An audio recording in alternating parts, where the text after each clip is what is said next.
qisadani waa dhab waxaana inala wadaagay Cali oo kamid ah saaxiibada aayaha nolosha TV oo ku nool wadanka Mozambique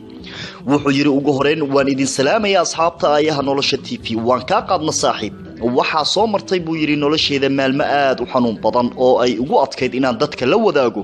laakiin markaan arkay saaxiibo badan oo janalka aayaha nolosha TV ku soo bandhigtay dhaawacyadooda talooyin badan helay ayaan ku dhiiraday buu yiri in aan anna ooda ka qaado dhacdo aan muddo qarin jiray oo kali ugu ahayd taasoo ii hogaamisay buu yiri walwal iyo wareer jacaylku digniin ma leh waan soo socdaa isug iyo idhoor ma leh ee hadba tuusansada buusanka kaaga tolaya waxaan maalin maalmaha kamid ah aalada Facebook iska baranay buu yiri gabar ku nool magaalada Baydhabo caawa wuxuu aayaha nolosha TV dul jooga Baydhabo Janaay waynu sheekaysanay waliba waxaynu noqonay dad waxyaabo badan isla gorfeeyay ilaa ay sheekadeeni saldhigatay jacayl waliba mid xad dhaaf ah oo aan u qaaday buu yiri gabadhaas sanad iyo 8 bilood oo aynu wada soconay waxaan bartay buu yiri xitaa waalidkeed oo ay ila hadal siisay anigu waxaan ahay dukaanle iska xamaasha wuxuu ula jeeday iska shaqaysta haddana markasta waxaan waqtigeyga intii ugu badneed siin jiray buu yiri gabadhaas hadalkeeda kama daali jirin inaan maqlo goob kasta oo aan ku suganahay habeenkii codkeeda ayaan ku seexan jiray subaxdiina waxay ahayd qofka ugu horeeya ee aan waco xitaa hadaysan qadka ku jirin taleefankayga gacanta ayaan ka wici jiray buu yiri waxaan ku tilmaami karaa runtii inay tahay gabar ku dhex milantay buu yiri dhiigayga waxaynu isla gaarnay inaynu ka wada hadalna arrimo guur iyo in aynu rumayno riyadeeni muddada dheer soo foolanaysay buu yiri wayna ila qaadatay waxaan isku diyaarshay inaan u safro dhanka iyo Soomaaliya si aan ula kulmo buu yiri gabadha anigoo ka dheer qalbigayga hanatay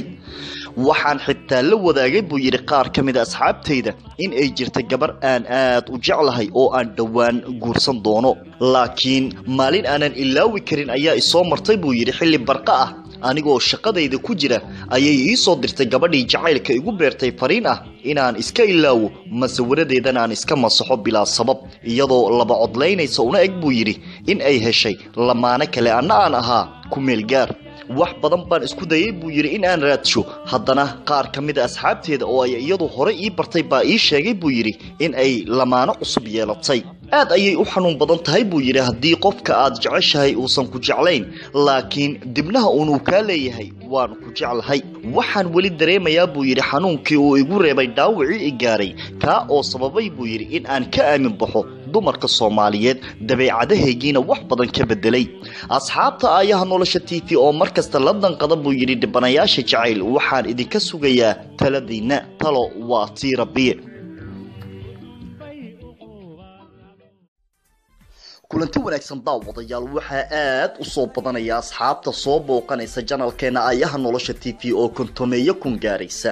laakiin waxa aad u yar dadka heli kara muuqaaladeena ee ku xiran janalkeena aayaha nolosha TV haddaba haddaad ku cusub tahay fadlan subscribe saar gambaleelkana taaba si aad u noqoto saaxiibka ugu horeeya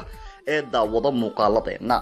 haddii aad rabtid dib ayaad u daawan kartaa fiidiyoyo sheekooyin qisooyin jecel maad iyo madadaalo oo aynu hore u soo gelinay haddaba janalka aayaha nolosha TV markasta waxa uu idin ballan qaadayaa inuu idin soo baahiyo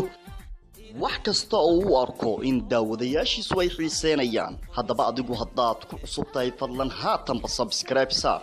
si aad u noqoto saaxiibka ugu horeeya ee daawada barnaamijyadeena adigoo gurigaaga